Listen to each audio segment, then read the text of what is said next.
बेटा next chapter start करते हैं, chapter number 5 emerging mode of business. ठीक है बेटा, कभी सोचा चैप्टर का नाम ऐसे ही क्यों है, इमर्जिंग मोड ऑफ बिजनेस?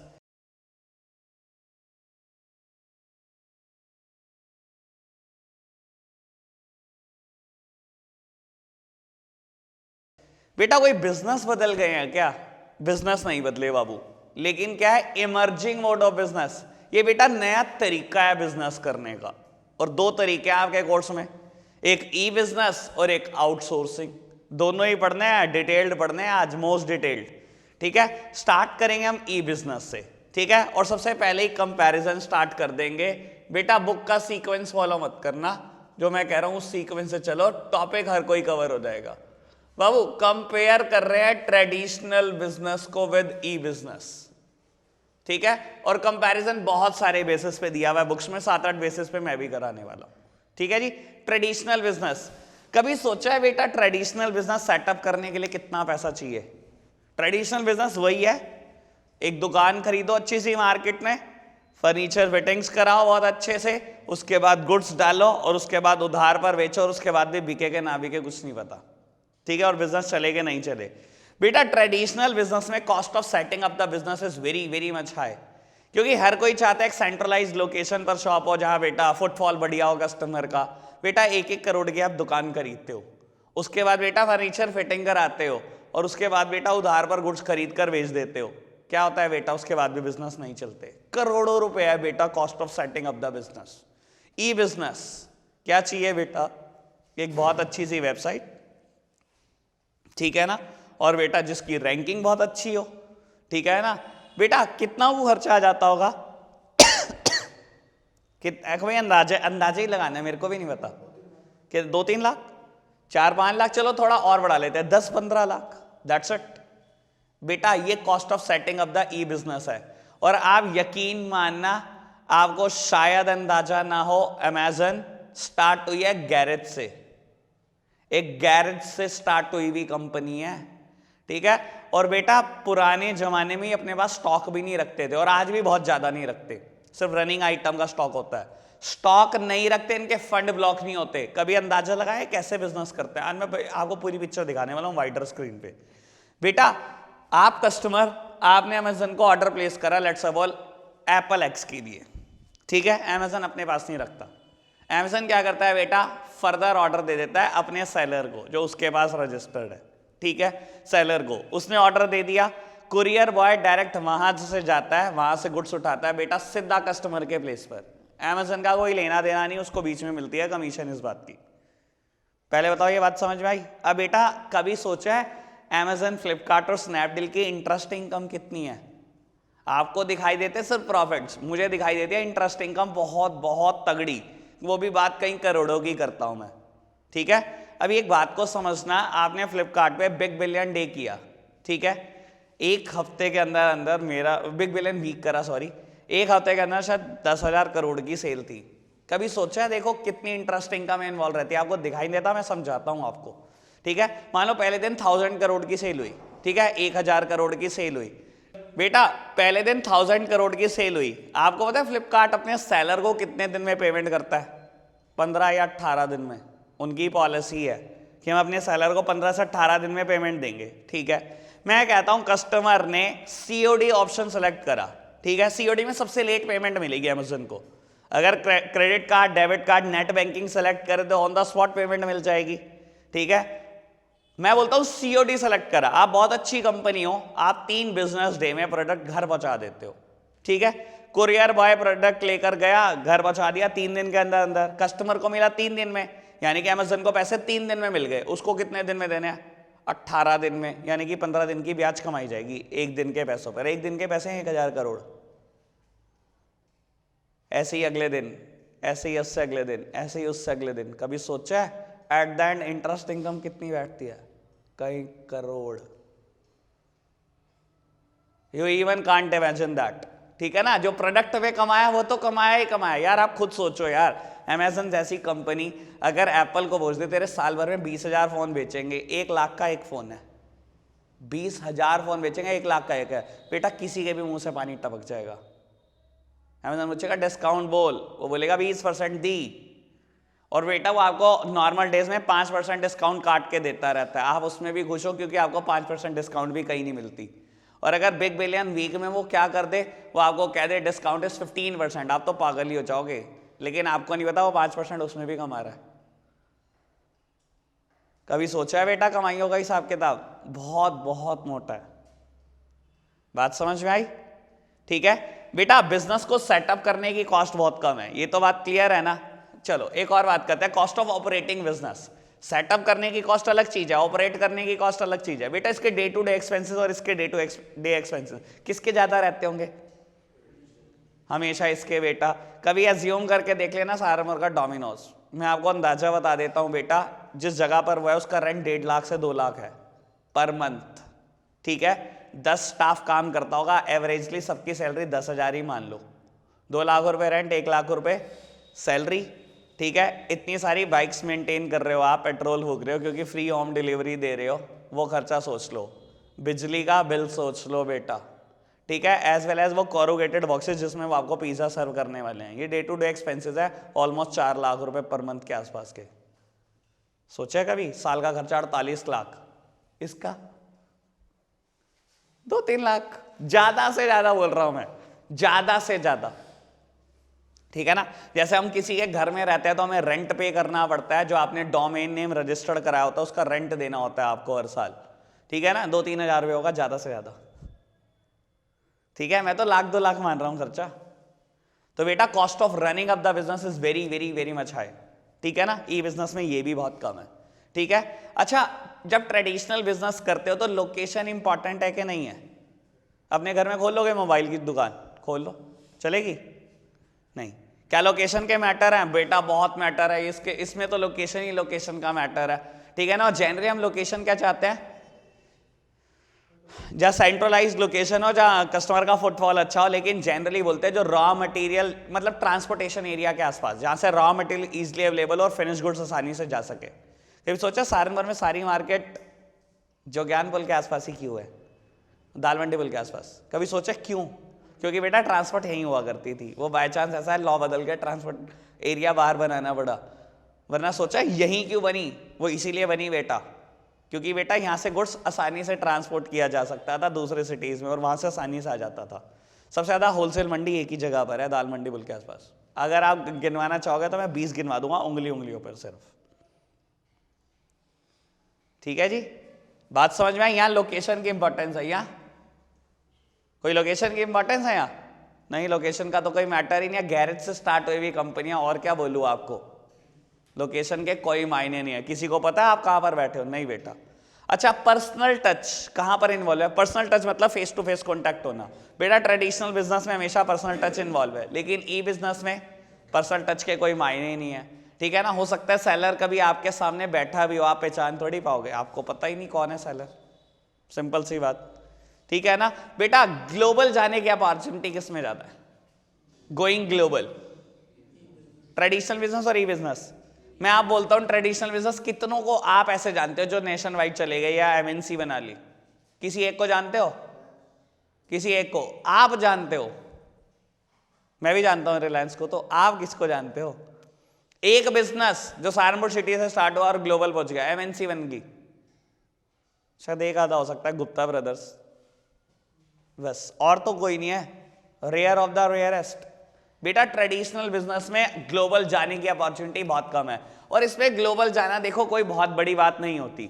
जब आप अपना डोमेन नेम रजिस्टर्ड कराते हो, डोमेन नेम जो भी होता है, आप बेटा बस .com पर रजिस्टर्ड कराओ। आपको पता है .com और .in में फर्क होता है? चलो आज ये भी क्लियर करते हैं मुद्दा, क्योंकि मेरा सब्जेक्ट मैटर हो सकता है, कभी मैंने भी बहुत कुछ पढ़ा इन चीजों के लिए, इसलिए बोल रहा हूं। ठीक है बेटा, .com होता है पूरे वर्ल्ड वाइड सर्च करना किसी चीज को, और .in होता है इंडिया में सर्च कर रहे हो आप। ठीक है, इसलिए ग्लोबल जाने की अपॉर्चुनिटी बहुत ज्यादा है। आप अपने डोमेन नेम को यहां रजिस्टर्ड कराओ, वर्ल्ड वाइड सर्च होगा, वर्ल्ड वाइड पहुंच गए। Amazon.com, Google.com, Google.in भी है, कर देख लेना, वो इंडिया में सर्च करेगा, नॉट वर्ल्ड। ठीक है, मुझे एप्पल का प्राइस चेक करना है इन इंडिया, www.apple.in, इंडिया में सर्च होगा पक्का, और उसके बाद कर देना apple.au, ये ऑस्ट्रेलिया में सर्च करके देगा आपको। .com का मतलब होता है वर्ल्ड वाइड। बात ओके बेटा, यहां ग्लोबल जाने की अपॉर्चुनिटी बहुत ज्यादा है, क्योंकि डोमेन नेम .com पे रजिस्टर कराना कोई बहुत बड़ी बात नहीं, 3 से 4 हजार रुपए और पहुंच गए ग्लोबल। यहां ग्लोबल पहुंचना बहुत बहुत मुश्किल। ठीक है, पक्का इतना कुछ समझ में आया? ठीक है बेटा, अगर इतना समझ में आ गया ना तो बेस तो पता लग गया हमारे को, हम आराम से सॉल्व कर सकते हैं इन दोनों की बातें, कोई भी हो। ठीक है, मेरे को अब एडवांटेजेस पढ़ानी है ई बिजनेस की। ठीक है बेटा, आप ना बुक में एडवांटेजेस खोल कर रखना, अगर मुझे कोई दिक्कत आएगी तो मैं आपकी हेल्प ले लूंगा। ठीक है, वैसे बता देता हूं, फर्स्ट एडवांटेज क्या है, ease of formation and lower investment requirement. बाबू अभी मैं इसकी बात वैसे कर चुका हूं, आप मेरी तरफ देखना, मेरे को एक बात समझानी है, ease of formation and lower investment requirement. Formation करना बहुत आसान है और पैसे बहुत कम चाहिए, ये बात मैं कर चुका हूं बेटा। ई बिजनेस को सेटअप करने की कॉस्ट कोई बहुत बड़ी नहीं है। ठीक है, लेकिन इसमें ना एक फ्रेज लिखी है, ये फ्रेज जरूर लिख कर आना पेपर में, अगर नंबर लेने का सच में मूड है तो। लो मैं बताता हूं आपको क्या फ्रेज लिखी है, networked individual is more efficient than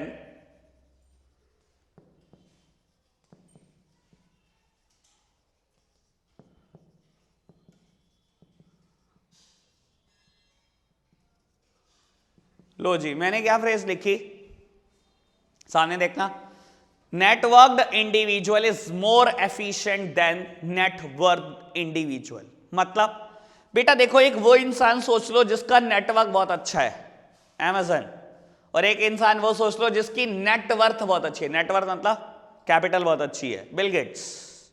कहता है जिसका नेटवर्क बढ़िया है ना आज के जमाने में, वो ज्यादा बढ़िया है, वो ज्यादा एफिशिएंट है as compare to that person जिसके पास कैपिटल बहुत ज्यादा है। और आपको अंदाजा भी होगा बेटा, इसके पास तो कैपिटल बहुत ज्यादा थी बिल गेट्स के पास, Amazon लेकिन दुनिया का सबसे बड़ा नेटवर्क हो चुका है, और बेटा ये नंबर 1 आ चुका है एक बार। बिल गेट्स दोबारा आ गया, आपको पता हो वैसे नॉलेज के लिए, लेकिन बेटा ये एक बार आ चुका है नंबर 1 पे, जेफ बेजोस। ठीक है, कभी सोचा है क्यों? क्योंकि नेटवर्क बहुत बड़ा था। समझ में आई बात? ठीक है, networked individual is more efficient than network individual. बात ओके, इतनी बात में क्लैरिटी है?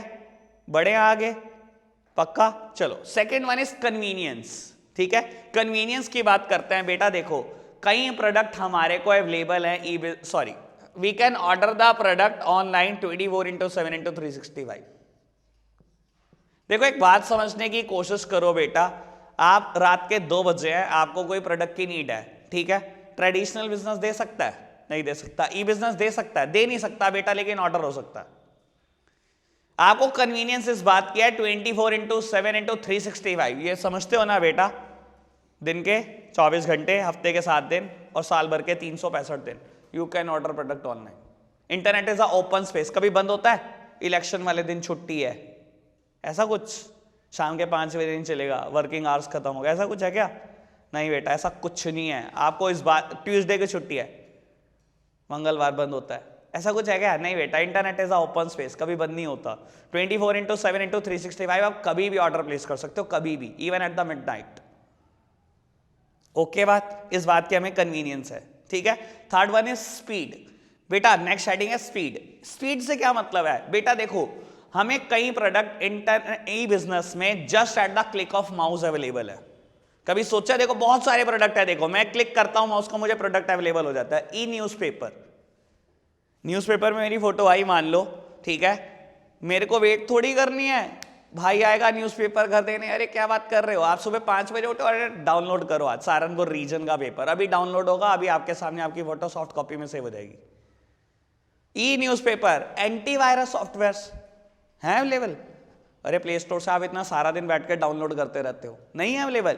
बुक्स, मैगजीन्स हैं अवेलेबल, म्यूजिक, मूवीज है अवेलेबल बेटा, बहुत कुछ अवेलेबल है just at the click of mouse. Speed सोची है कभी?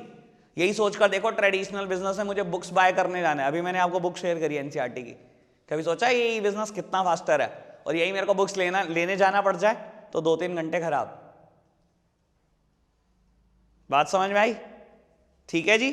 ओके बाद 3 हेडिंग हो गई, 3 में कोई समस्या है? Ease of formation and lower investment requirement, convenience की बात करी हमने, स्पीड की बात करी, ठीक है। Fourth one is global reach, बात कर चुके हैं बेटा। .com पे रजिस्टर्ड हो गए तो ग्लोबल जाने की अपॉर्चुनिटी आपके पास बहुत ज्यादा है as compare to a traditional business, ठीक है ना। Byju's, Facebook, Amazon, Snapdeal, Flipkart, Paytm, सब बेस्ट एग्जाम्पल इन चीजों के। ग्लोबल जा चुके हो आप, चलो आगे बढ़ो। Movement towards a paperless society, और ये लास्ट हेडिंग होगी बेटा। चलो करते हैं बात इसकी बहुत आराम से। इसके ऊपर मेरे को 4 या 5 एग्जांपल देने और मैं जल्दी जल्दी देता हूं और आपको समझ में आएगा। बेटा देखो क्या हुआ, हम ना उस सोसाइटी की तरफ जा रहे हैं जो पेपरलेस होती जा रही है ई बिजनेस में, और ऐसा होगा अभी फ्यूचर में। मैं बहुत सारे एग्जाम्पल देता हूं। सबसे पहले बात करते हैं येस बैंक की, ठीक है। बेटा देखो मान लो मेरा किसी सरकारी बैंक में अकाउंट है, ठीक है। लेट्स सपोज कि किसी बैंक का नाम लो, PNB, SBI, ठीक है। मेरी चेकबुक खत्म हो गई, मुझे क्या करना पड़ेगा? बैंक ब्रांच में जाऊं, एक एप्लीकेशन लिखूं कि मेरा अकाउंट नंबर ये है, मेरा नाम ये है, मुझे एक चेकबुक इशू कर दो, अपने साइन साइन कर दे के आऊंगा, वो मैच करेंगे और फिर चेकबुक इशू होगी, कुछ ऐसा ही होगा, ठीक है।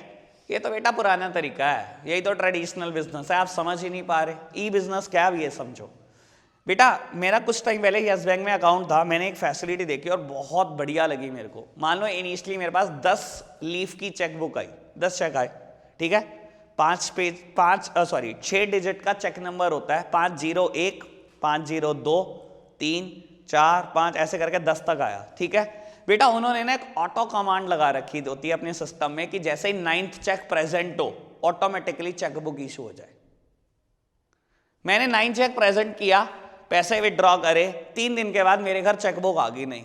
मैंने सोचा इनको कैसे पता लगा मेरी चेकबुक खत्म हो गई? कभी सोचा है बेटा? We are moving towards a society which is paperless. लो अपने एंगल से बोलता हूं, इनकम टैक्स रिटर्न और GST रिटर्न आज की तारीख में सब ऑनलाइन है, अनलेस एंड अनटिल कोई इनकम टैक्स में किसी क्लाइंट का केस लग जाए या GST में केस लग जाए। बेटा 5-5 साल हो गए प्रैक्टिस करते हुए, 3-3, 4-4 बार गए हैं सिर्फ। केसेस भी ऑनलाइन हो रहे हैं अब इनकम टैक्स के। कभी सोचा है बेटा हम उस सोसाइटी की तरफ जा रहे हैं जो पेपरलेस हो चुकी है? RBI की भी सोच बता देता हूं फ्यूचर में करेंसी प्रिंटिंग ही बनना हो जाए एक टाइम के बाद, ये नहीं सोना होगा बेटा। वॉलेट दे दिए जाएंगे सबको, जस्ट लाइक अ पेटीएम वॉलेट। एक वॉलेट सबको दे दिया जाएगा, पूरे इंडिया जितने भी लोग हैं, सारी ट्रांजेक्शन ऑनलाइन वॉलेट के थ्रू, दैट्स इट। कोई करेंसी प्रिंटिंग नहीं होगी, कुछ नहीं होगा। समझ रहे हो बेटा? धीरे धीरे हम वहां पहुंच जाएंगे बेटा जहां कोई पेपर की वैल्यू ही नहीं होगी, ठीक है जी। समझ में आ रहे हैं? एग्जाम्पल सब समझ में आए, ठीक है। लिमिटेशन पढ़ लेते हैं बेटा, क्योंकि फायदे की बात बहुत कर ली और ऐसा होता नहीं कोई चीज अपने आप में कंप्लीट होती है, ठीक है ना। सब में कमियां है, ठीक है। सबसे पहले कमी है लो पर्सनल टच, ठीक है। लो पर्सनल टच बेटा एक बात समझ लो, ई बिजनेस में वो प्रोडक्ट जनरली नहीं बिक पाते जिसमें पर्सनल टच इन्वॉल्व नहीं होता। फेस टू फेस देखो, कई प्रोडक्ट बेचने के लिए आपको फेस टू फेस टच होना बहुत जरूरी है बेटा। जस्ट लाइक गारमेंट बेटा, गारमेंट्स बहुत आसानी से नहीं बिकते। गारमेंट्स के लिए पर्सनल टच कहीं ना कहीं चाहिए। जब तक बेटा सेल्समैन 10 बार कहना दे आपके ऊपर कपड़ा जच रहा है, तब तक हम खरीदते नहीं है। और ऑनलाइन समझ आता नहीं कि जचेगा कि नहीं जचेगा, इसलिए प्रोडक्ट बिकता बहुत कम है, ठीक है ना। वहां पर्सनल टच की जरूरत है और ऐसे प्रोडक्ट बिक नहीं पाते ही बिजनेस पर। पहली कमी समझ आई बेटा? Incongruence between order taking and order fulfilment speed. बेटा देखो एक बात सुनो, अभी मैरिट्स में हमने बात करी थी, कन्वीनियंस है, ठीक है। कन्वीनियंस तो है, लेकिन बेटा कमी भी है। Incongruence between order taking giving and order fulfilment speed. बेटा देयर इनकॉन्ग्रुएंस मतलब there is a time gap between the order taking giving and order fulfilment speed. ऑर्डर देने में और ऑर्डर के फुलफिल होने में टाइम गैप है, और है। आप खुद सोचो बेटा, रात के 2 बजे आप प्रोडक्ट ऑर्डर कर सकते हो, कन्वीनियंस है। क्या रात के 2 बजे मिल जाएगा? 3 दिन में मिलेगा। इससे बेटर है ऑर्डर मत करो, अगली सुबह ट्रेडिशनल बिजनेस से खरीद लेना। मेरे को रात को 2 बजे प्रोडक्ट चाहिए, दे तो कोई भी नहीं सकता, ना ट्रेडिशनल बिजनेस दे सकता ना ई बिजनेस। ई बिजनेस पे बस ऑर्डर कर सकते हो ना, 3 दिन लगा देगा भाई। सुबह उठ जाइए 10 बजे ही मिल जाएगा ट्रेडिशनल बिजनेस से, ठीक है ना बेटा। तो कमी तो है ना, there is a time gap between the order taking giving and order fulfilment speed, ठीक है जी। अब थर्ड हेडिंग पढ़ना, छोटी सी है बहुत, मतलब बहुत बड़ी है, बता। Capability and competence to the party. चलो ठीक है बिल्कुल, ओके जी। बेटा देखो इस हेडिंग, ये थर्ड हेडिंग कहती क्या है बाबू, देखो अंग्रेजों ने हमें डिवाइड करा, कहता है ई बिजनेस में भी हमें डिवाइड ही तो करा है। डिवाइड थोड़ा नया टर्म है, डिजिटल डिवाइड किया इन्होंने, हमें डिजिटली डिवाइड कर दिया। बेटा देखो दुनिया में ना एक तरफ वो लोग आकर खड़े हो गए हैं बेटा जो ये कैपेबिलिटी से, इस टेक्नोलॉजी से अवेयर है, ठीक है, हमारी जनरेशन अवेयर है, हम कंप्यूटर जानते हैं, अच्छे से जानते हैं, हम इंटरनेट जानते हैं, हम बेसिक्स जानते हैं, हम सब कुछ चला लेते हैं, we are aware of that, ठीक है। लेकिन एक तरफ बेटा हमारे पेरेंट्स की जनरेशन या ग्रैंड पेरेंट्स की जनरेशन, एक तरफ वो आकर खड़ी हो गई है बेटा जो इन टेक्नोलॉजी से अवेयर नहीं है बिल्कुल भी, ठीक है ना। अब हो क्या रहा है बेटा, सोसाइटी के दो टुकड़े हो चले, इन्हें बोलते हैं डिजिटली डिवाइड हो गई सोसाइटी।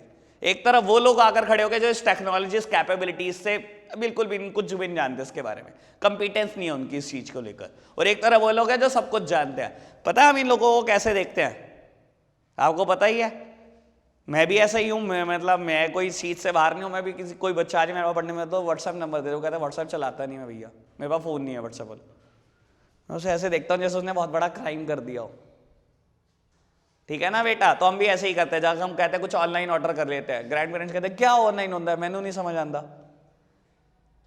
ठीक है ना, बिल्कुल ऐसे ही होता है, डिजिटली डिवाइड हो चुकी है सोसाइटी बेटा, ठीक है ना, पक्की बात। Next one is increase risk due to environment and non traceability of party, यही है, ठीक है जी।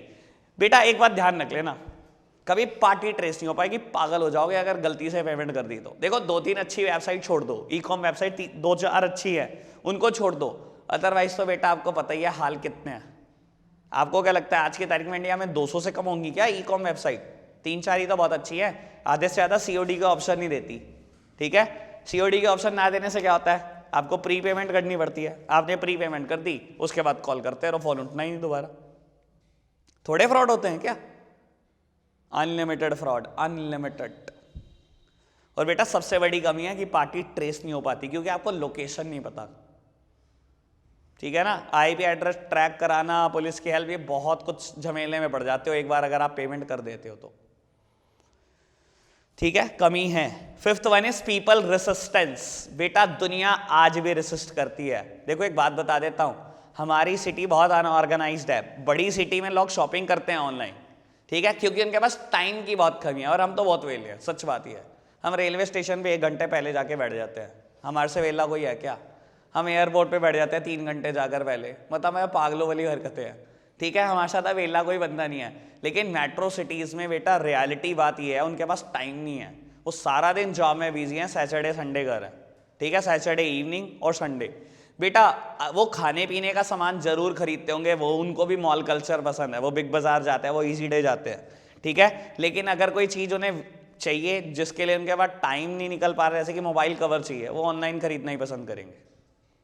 खाने पीने की चीज़ तो बोल जाएंगे बिग बाजार, जो चीज़ बिग बाजार से ईजिली अवेलेबल है वो वहीं से लेंगे, जो चीज़ अवेलेबल नहीं है वो ऑनलाइन ही करेंगे बेटा, वो किसी दुकान पे नहीं जाना चाहते। और हमारी सिटी में 10% ऑनलाइन शॉपिंग भी नहीं होती होगी, सच बात ही है। तो बेटा इस हिसाब से सोचो, पीपल आज भी रेसिस्ट करते हैं बेटा, बिल्कुल दुनिया डरती है, मैं भी डरता हूँ कभी कभी। मैंने एक बार टाल ऑर्डर करे, हैंकी आ गए, मैंने कहा यार ये बड़ा धोखे होते हैं, अब करना ही नहीं ऑर्डर। दुनिया रेसिस्ट करती है, ठीक है जी। मैं भी करता हूँ, मेरी भी एक लिमिट है 20-25 हज़ार तक मैं करता हूँ ऑनलाइन शॉपिंग, उसके बाद मेरे को भी ना यार मेरे को ये नहीं चाहिए, कुछ भी चाहिए मैं 2000 महंगा खरीद लूँगा फ़ोन पर, मैं नहीं करता। हर एक की अपनी सोच है इस चीज़ को लेकर, ठीक है ना, बात ओके। बढ़े आगे, last one is ethical floats या एथिकल फॉलआउट्स, ठीक है बेटा, इथिकली कमियां है, ठीक है। और एक बात बताता हूं बेटा, ये जब आप पढ़ोगे ना तो एनसीईआरटी ने बहुत गजब लिखा है। मैं इस हेडिंग को ना ऐसे ही पढ़ाना चाहता हूं जैसे एनसीईआरटी में लिखी है, मैं आपको ब्रीफ कर देता हूं क्या लिखा है, ठीक है। अब क्या होता है, एक एम्प्लॉई है किसी ऑर्गेनाइजेशन में काम करती है, नोन एज सबीना, ठीक है। सबीना ने ना अपनी फ्रेंड को मेल करी, ठीक है, और अगले दिन आ गई ऑफिस, तो उसके बॉस ने क्या करा, वही मेल की कॉपी जो उसने उसकी फ्रेंड को करी थी दिखा दी, और उस मेल में उसने बताया क्या लिखा था, I am planning to quit. तो बॉस ने क्या बोला, so you are planning to quit, you may quit right now. अच्छा, आप प्लान कर रहे थे क्विट करने का, अभी छोड़ दो जॉब। बेटा ये बॉस को कैसे पता लगा कि उसने मेल लिखी? बेटा आज की तारीख में कंपनी एक सॉफ्टवेयर इस्तेमाल करती है नोन एज इलेक्ट्रॉनिक आई, इलेक्ट्रॉनिक आई, ठीक है। उससे क्या होता है बेटा, सॉफ्टवेयर से आपने जितने मर्जी पासवर्ड डाले हो, जितनी मर्जी बार चेंज कर लो, वो सब वहीं रह जाता है। तो बॉस को मेल मिल गई, बॉस ने मेल पढ़ ली, लेकिन एक बात सोचो बेटा, वो ठीक है आपने पढ़ ली, आपसे रिलेटेड थी, लेकिन क्या इथिकली ठीक है किसी के पर्सनल मेल को पढ़ना? इथिकली तो कमी है ना, उसी की बात चल रही थी इस हेडिंग में, इथिकली कमी है। बात ओके? इतनी बात ओके हुई? सारी मेरिट्स ओके, सारी डिमेरिट्स ओके। चैप्टर बहुत गजब का है, यकीन माना मुझे बहुत मजा आता है चैप्टर पढ़ाने में, ठीक है जी। बढ़े आगे बेटा, नेक्स्ट टॉपिक स्टार्ट हो रहा है ऑनलाइन ट्रांजैक्शन, ठीक है। और ऑनलाइन ट्रांजैक्शन करने के सिंपल से 3 स्टेप है, अभी आप सब सामने ही देख रहे हैं मेरी तरफ, ठीक है।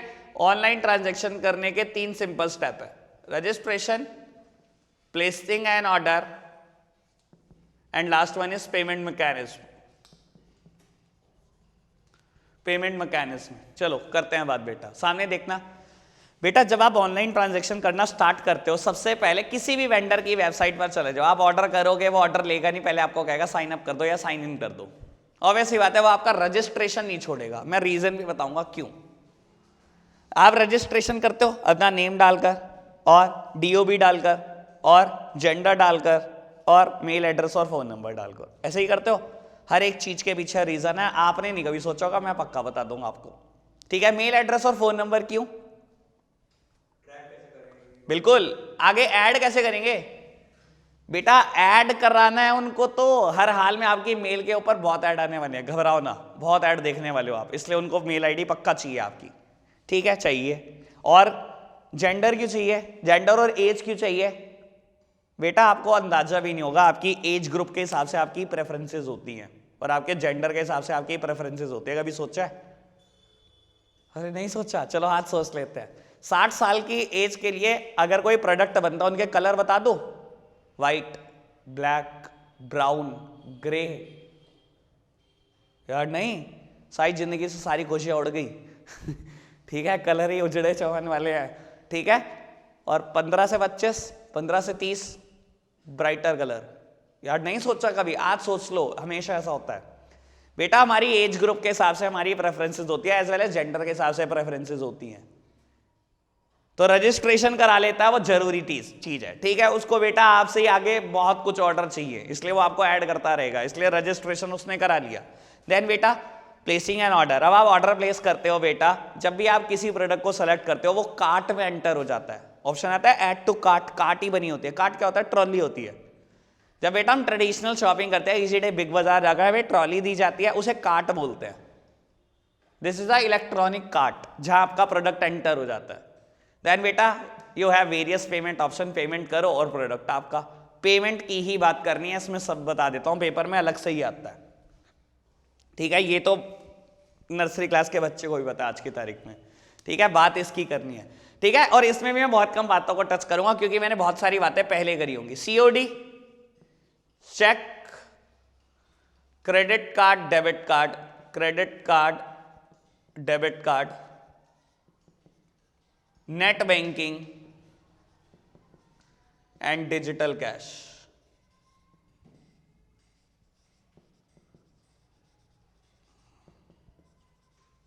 लो जी, सबकी बात कर लो।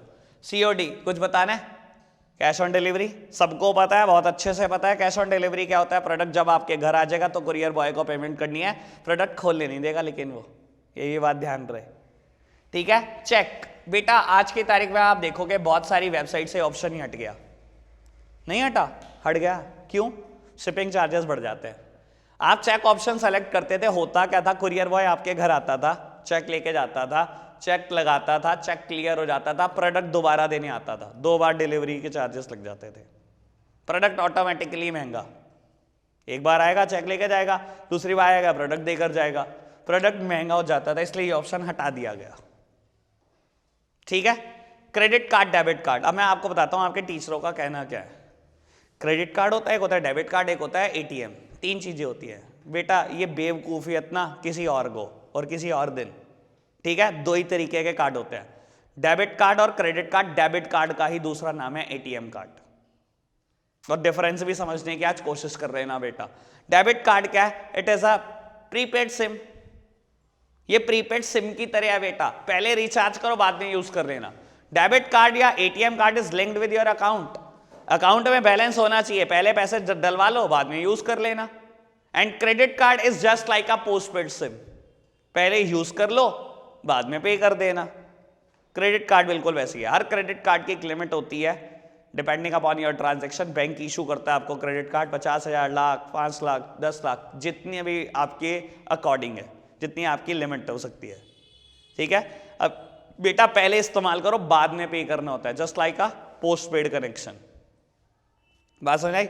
जन्नत मूवी से याद हुआ था मुझे क्रेडिट कार्ड, याद है आपके? आप पता नहीं आपने कभी देखी है कि नहीं, मैंने तो बहुत ही कम बॉलीवुड मूवीज देखी है, पर हाँ जन्नत देखी है। उसमें ऐसे ही होता है, और उसकी गर्लफ्रेंड कहीं पर जॉब करती है, तो वो उससे बात करने के लिए प्रोडक्ट ऑर्डर करता चला जाता है और क्रेडिट कार्ड के नंबर देता चला जाता है, ऑर्डर करता चला जाता है, क्रेडिट कार्ड के नंबर देता चला जाता है। तो उसकी गर्लफ्रेंड बाद में बाहर आती है, इतना सबकी पेमेंट करोगे कैसे?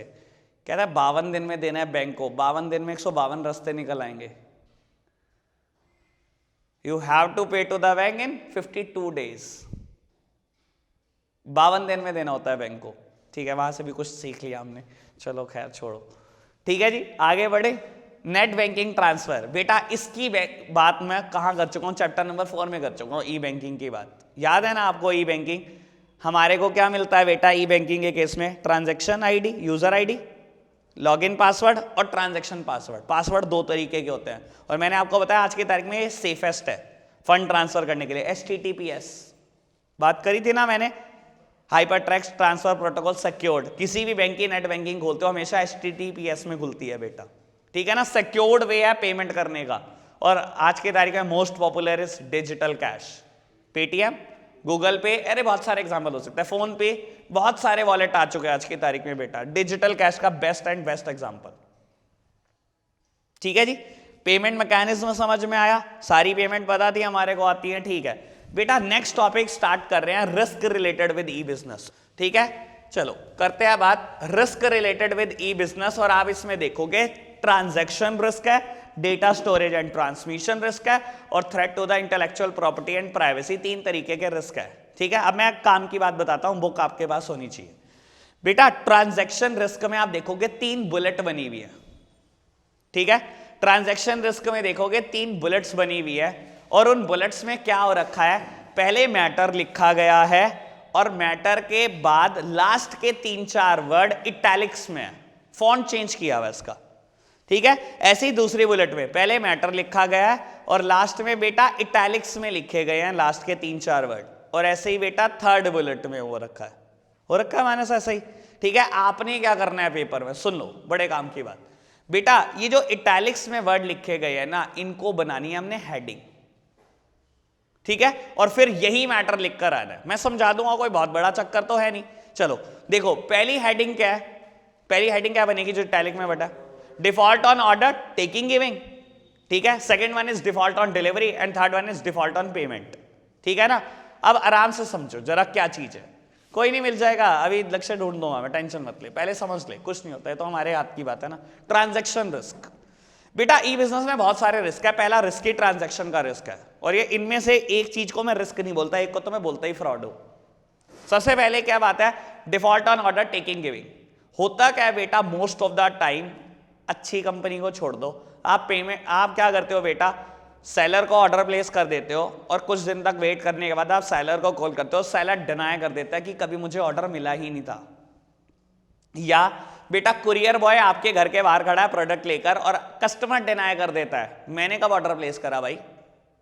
तो दोनों तरीके के डिफॉल्ट हो सकता है, डिफॉल्ट ऑन ऑर्डर टेकिंग भी, डिफॉल्ट ऑन ऑर्डर गिविंग भी हो सकता है ना। ये रिस्क है ना, है, पक्का है। Second one is default on delivery. बेटा कई बार क्या होता है, आज की तारीख में तो कुरियर बॉय बहुत रिस्पॉन्सिबल हो गए, लेकिन पुराने जमाने में क्या होता है, आपके घर पे ताला, पड़ोसी के घर प्रोडक्ट फेंक गया। डिफॉल्ट ऑन डिलीवरी, या बेटा प्रोडक्ट अदर देन ऑर्डर्ड में बी डिलीवर्ड। आपने ऑर्डर करे, फिर वही बात, ताल घर आ रहे हैंकी, सर नहीं हुए ऐसे फ्रॉड। ये तो फ्रॉड की कैटेगरी है। आपने एप्पल एक्स फोन करा और अंदर से साबुन की टिक्की निकल रही है, खैर उसमें तो कहीं ना कहीं मैं बता देता हूँ कस्टमर बहुत ज़्यादा गलत है, कंपनीज की गलती नहीं है, कभी डिटेल में डिस्कस करूंगा क्या होता है ये, ठीक है। And third one is default on payment, और बेटा इट इज मोर और लेस अ फ्रॉड। 4-5 अच्छी कंपनी को छोड़ दो, 200 बड़ी ई कॉम वेबसाइट्स हैं हमारे इंडिया में भी जो हम एक्सेस करते हैं नॉर्मल बेसिस पे। मैं बोलता हूँ बेटा बहुत सारी तो फ्रॉड है, इनको आप प्री पेमेंट कर देते हो बेटा, उसके बाद कभी नंबर मिलता ही नहीं। वो 10 रुपए की सिम है, कोई बहुत बड़ी बात नहीं है नंबर तोड़ना, कराते रहो ट्रेस। 200 रुपए के लिए आप भी सोचते हो 200 रुपए किसी ने पे करे, किसी ने 500 का प्रोडक्ट खरीदा, वो सोचता है कौन पेन लेगा, छोड़ना यार। आपको ऐसे ऐसे ऑफर दिए जाते हैं बेटा 100-200 रुपए में 20,000 mAh का पावर बैंक, बंदा पागल हो जाता है यार। खुद अपना दिमाग लगा लो, हो सकता है कभी, नहीं हो सकता, करो ऑर्डर। आप ऑर्डर कर देते हो बेटा, बस खत्म, उसके बाद कभी कॉल नहीं होने वाली। डिफॉल्ट ऑन पेमेंट, ये तो बेटा फ्रॉड है, ये सच में रिस्क नहीं है, ये फ्रॉड है।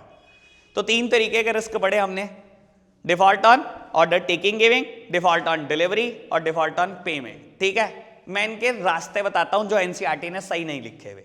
एनसीईआरटी ने एक रास्ता कहीं ना कहीं कुकीज की बात कर रखी है, मैं बताता हूं बेटा 3 रास्ते। देखो बेटा इनसे बचने के क्या रास्ते हैं, 3 रास्ते मैं बता रहा हूं आपको, ठीक है। एक तो एनसीईआरटी वाली बात ही कर लेंगे कुकीज की, ठीक है। मेरे को 2 और बात बतानी है, credit card authentication, credit card authentication and credit card authorisation. लो जी, मुझे तो इनकी बात करनी है, ये क्या चीज है बेटा। देखो क्या होता क्या है, पुराने जमाने में लोग क्या करते थे, ऐसे ही वेले बैठे हुए प्रोडक्ट ऑर्डर कर दिया, पेमेंट का ऑप्शन है, क्रेडिट कार्ड सेलेक्ट कर दिया, है भी नहीं क्रेडिट कार्ड, और सेलेक्ट कर दिया, और उसके बाद क्या कर रहे हैं, रैंडमली कोई भी 16 डिजिट डाली जा रहे हैं अपनी मर्जी से, लगे पड़े हैं दिन रात। अल्टीमेटली आप कंपनी को परेशान करने की कोशिश कर रहे हो, दैट्स इट, आपके पास कुछ नहीं है, ठीक है बेटा। ये सॉफ्टवेयर कंपनीज को बचाता है ऐसी ट्रांजैक्शन से। क्या कह रहा है, क्रेडिट कार्ड ऑथेंटिकेशन। बेटा पूरे इंडिया में, पूरे वर्ल्ड वाइड जितने भी क्रेडिट कार्ड नंबर इशू होते हैं, इनके पास सबका डेटाबेस होता है। आप कोई भी क्रेडिट कार्ड एंटर करोगे, कंपनी को ये पता लग जाएगा क्या ये क्रेडिट कार्ड के नंबर एक्यूरेट है कि नहीं, क्या ऐसा क्रेडिट कार्ड कोई एग्जिस्ट भी करता है कि नहीं दुनिया में। आपने 2-3 बार क्रेडिट कार्ड का नंबर गलत डाला नहीं कंपनी को परेशान करने के लिए कि कंपनी उठाकर आपको ब्लॉक कर देगी। क्रेडिट कार्ड का ऑप्शन ही सेलेक्ट नहीं होगा आपका, करके देख लेना। समझ आई बात। क्रेडिट कार्ड ऑथेंटिकेशन सॉफ्टवेयर की क्या इंपॉर्टेंस है। And second one is credit card authorisation. अब ये बहुत काम की बात है, ये और समझो बेटा। आपने पेमेंट मोड सेलेक्ट किया क्रेडिट कार्ड, और रियलिटी में आपके पास क्रेडिट कार्ड है, ठीक है, और आपने डाल दिए 16 डिजिट, क्योंकि आपने इसलिए डाल दिए कि आपके क्रेडिट कार्ड की लिमिट 50,000 थी और 50,000 की शॉपिंग आप पहले ही कर चुके हो। आपने कहा लो मजे कंपनी से, क्या पता प्रोडक्ट घर ही आ जाए, पेमेंट भी ना हो। पेमेंट तो होने की नहीं, 50,000 की लिमिट थी, 50,000 पहले ही खर्चे हुए। बेटा कंपनी को ये प्रोटेक्ट करता है सॉफ्टवेयर, क्रेडिट कार्ड ऑथोराइजेशन। ये भी बता देता है, देखो अगर आपने क्रेडिट कार्ड नंबर सही डाला तो ये सॉफ्टवेयर आपको पकड़ नहीं पाएगा। ये ऑथोराइजेशन बता देगा कि आपकी लिमिट एग्जॉस्ट हुई है कि नहीं। समझ आई बात। एनसीईआरटी में नहीं लिखी हुई बात, बहुत जरूरी थी इसलिए बता दी आपको। And third one is cookies. Cookies क्या होता है, ये बेटा ट्रांजैक्शन रिस्क से आपको बहुत बचाता है। कुकीज क्या होता है बेटा, आपकी ट्रांजैक्शन हिस्ट्री रिकॉर्ड करने का काम करता है। आपने पहली बार अपनी लॉगिन से साइन इन किया और बेटा प्रोडक्ट ऑर्डर करा, प्रोडक्ट आपके घर कुरियर बॉय लेकर खड़ा रहा, लेकिन आपने डिलीवरी नहीं ली। एक बार हुआ ऐसा, 2 बार हुआ, कुकीज रिकॉर्ड कर रहा है। तीसरी बार अपनी साइन इन करना और देना ऑर्डर, सीओडी ऑप्शन सेलेक्ट नहीं होगा, लिख के ले लो, सीओडी ऑप्शन ही सेलेक्ट नहीं होगा। ये किसने हेल्प करी बेटा, ये कुकीज ने करी हेल्प। मैं बहुत सारे अपने दोस्तों को जानता हूं जिनका सीओडी सेलेक्ट नहीं होता कभी, वो मुझे कहते हैं सीओडी कर दे यार। ठीक है ना, गड़बड़ करी होगी ना बेटा कभी ना कभी, कुकीज ने रिकॉर्ड किया वो गड़बड़। मानते हो ये बात को, ठीक है। और बता देता हूं कुकीज के फायदे। बेटा अभी एक काम करना, थोड़ी देर के बाद जब ब्रेक होगा फ्लिपकार्ट ऑन करना और डाला नाइकी शूज, कुछ भी डाल देना, मैं तो वैसे ही बोल रहा हूँ, नाइकी शूज डाल दिए, किसी पर्टिकुलर शूज को सेलेक्ट करना, ठीक है, कार्ट तक एंटर कर देना और पेमेंट के टाइम पर ना रिजेक्ट कर देना और वापस आ जाना बाहर, और थोड़ी देर बाद फेसबुक इंस्टाग्राम चलाकर देखना, सेम शूज का ऐड आएगा, सेम। ये इंपॉर्टेंस है कुकीज की। ये काम किसने करा, ये कुकीज ने किया। अच्छा, ये आपकी प्रेफरेंस में था, वही चिपका देगा आपको। बेटा ये ट्रांजैक्शन हिस्ट्री रिकॉर्ड करने का काम करता है, ठीक है, वो सब इसी की बदौलत है जो आप देखते हो वो ऐड। ठीक है जी, बात ओके, हाँ समझ आई पक्का से, ठीक है।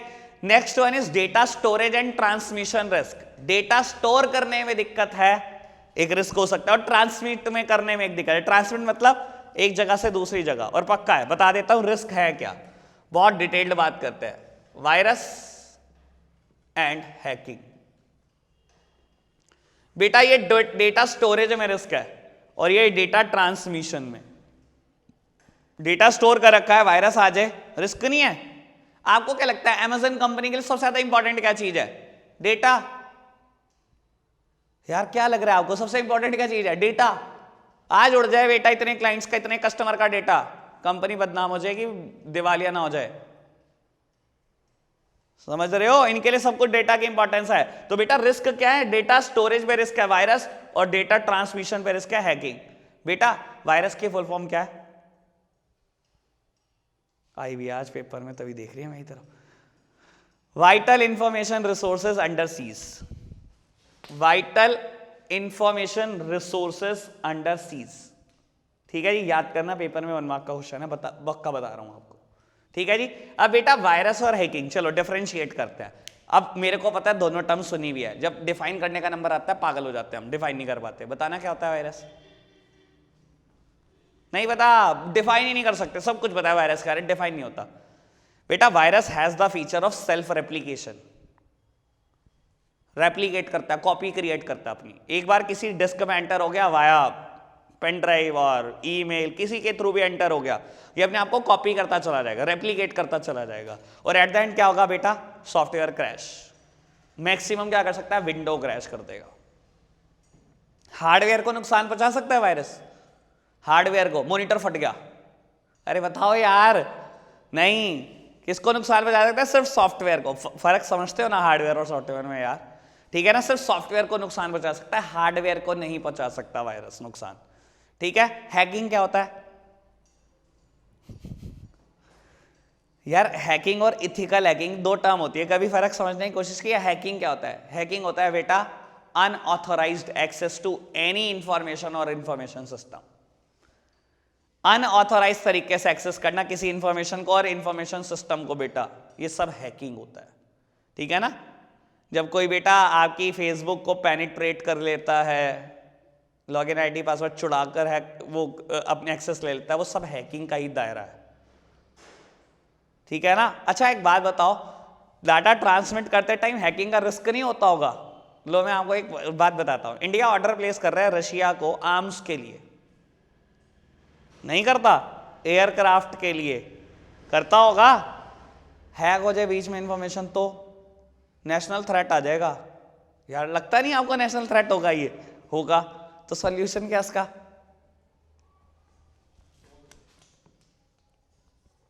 लो सॉल्यूशन की बात करते हैं। बेटा एक टेक्नोलॉजी है जिसका नाम है क्रिप्टोग्राफी, ठीक है। किसी के पास यहां पर वो है क्या? IP, CS, computer science? नहीं, चलो ठीक है, वेरी गुड। मेरे पास भी नहीं थी यार, लेकिन पक्का बता दूंगा ये, ठीक है। डीसा की हुई है मैंने, तो यार मैंने कुछ इनके बारे में पढ़ा ही होगा, ठीक है। क्रिप्टोग्राफी, इसकी बात करते हैं, क्या होती है ये टेक्नोलॉजी? बेटा देखो क्या होता है, एक प्लेन टेक्स्ट है, आप क्या करते हो बेटा? एनक्रिप्ट करते हो उसको, और उसको कन्वर्ट करते हो। मैं 2-3 वर्ड इस्तेमाल करूंगा, सब समझना। मैं क्या करूंगा बेटा? उसका एनक्रिप्शन करूंगा और उसको कन्वर्ट करूंगा इनटू द सीफर टेक्स्ट। किस में कन्वर्ट करूंगा? सीफर टेक्स्ट में कन्वर्ट करूंगा। सीफर टेक्स्ट क्या होता है बेटा? अनरीडेबल फॉर्म में कन्वर्ट हो जाना किसी चीज का। लो समझाने की कोशिश करता हूं, घबराओ मत, ठीक है। मान लो मेरे को टेस्ट में क्वेश्चन देना है, व्हाट इज बिजनेस,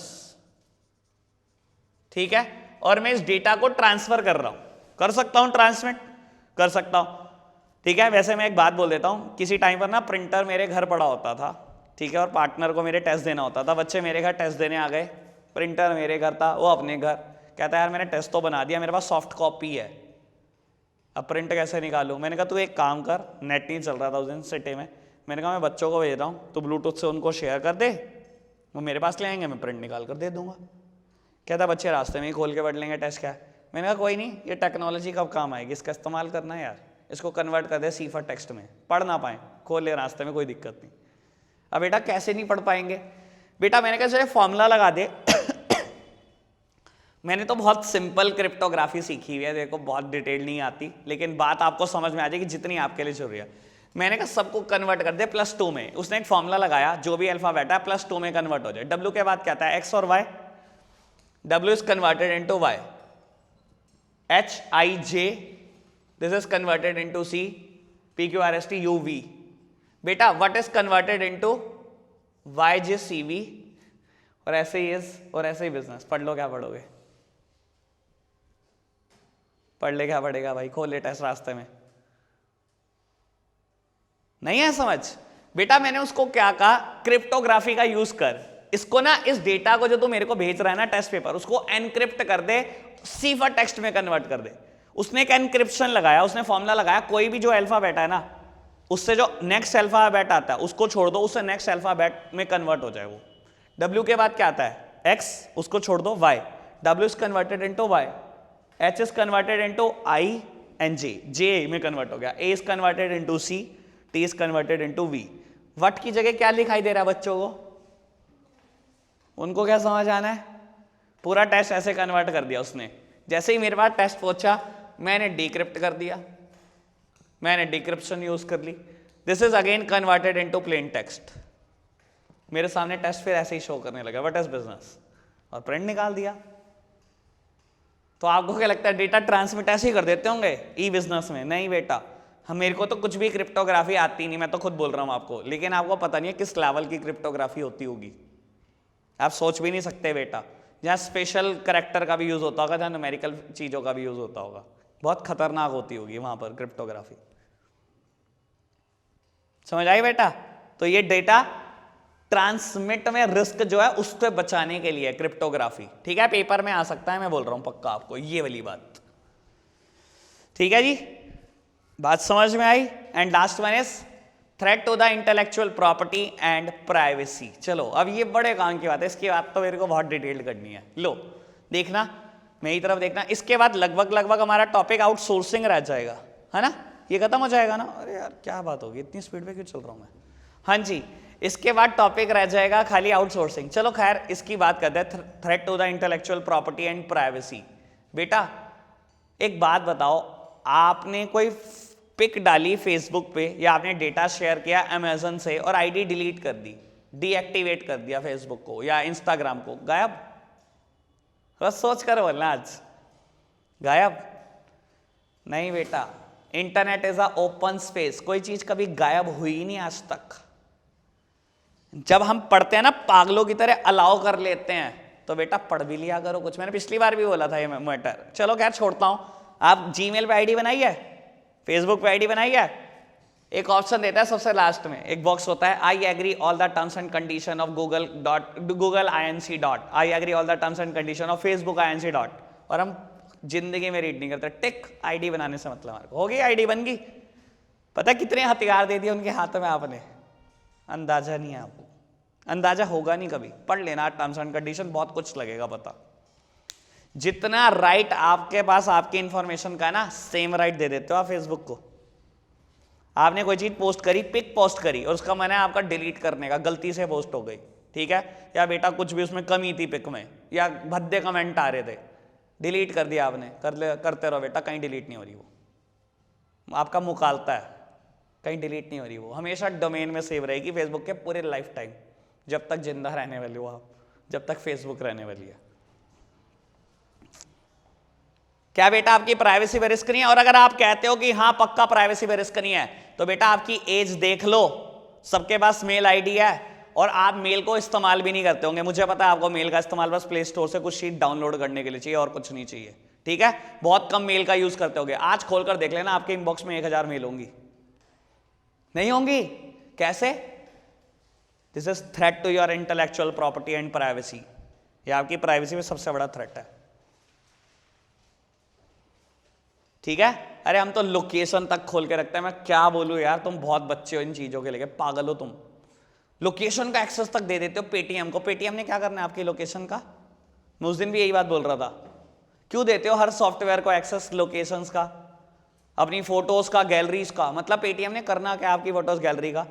मेरे को पेटीएम डाउनलोड करते ही पहले एक्सेस मांगता है वो कॉन्टैक्ट का, देना पड़ता है बेटा मेरे को रिचार्ज करना है भाई के फ़ोन में, भाई का फ़ोन नंबर कौन डालेगा, ठीक है जी मैं तो पेटीएम का एक्सेस दे दिया, कॉन्टैक्ट का दे दिया, समझ आती है बात, ठीक है। अगला एक्सेस मांगता है वो फाइल्स फोल्डर और गैलरी का पूरी, मैं तो देता नहीं कभी, आप देते रहो। आपके दिमाग में होता है बस अलाउ करना है हमारे को, डिनाई हम कभी किसी को ना नहीं कर सकते, हम बहुत वो है दानी पुत्र, ठीक है ना। लर्न टू से नो, जिंदगी में ना करनी सीखो बेटा, डिनाई करना सीखो। फिर अगली एक लोकेशन का एक्सेस मांगता है और आप उसको भी अलाउ, अरे यार लोकेशन क्यों दे रहे हो आप बेटा, अपनी प्राइवेसी पे सबसे बड़ा थ्रेट हो, सच बात ही है, ठीक है जी। तो इंटरनेट एक ओपन स्पेस है बेटा, कोई इंफॉर्मेशन कहीं गायब नहीं हो रही, आपके डिलीट आपके डीएक्टिवेट करने से भी कोई चीज कहीं गायब नहीं हो रही, वो हमेशा है बेटा कंपनीज के डोमेन में।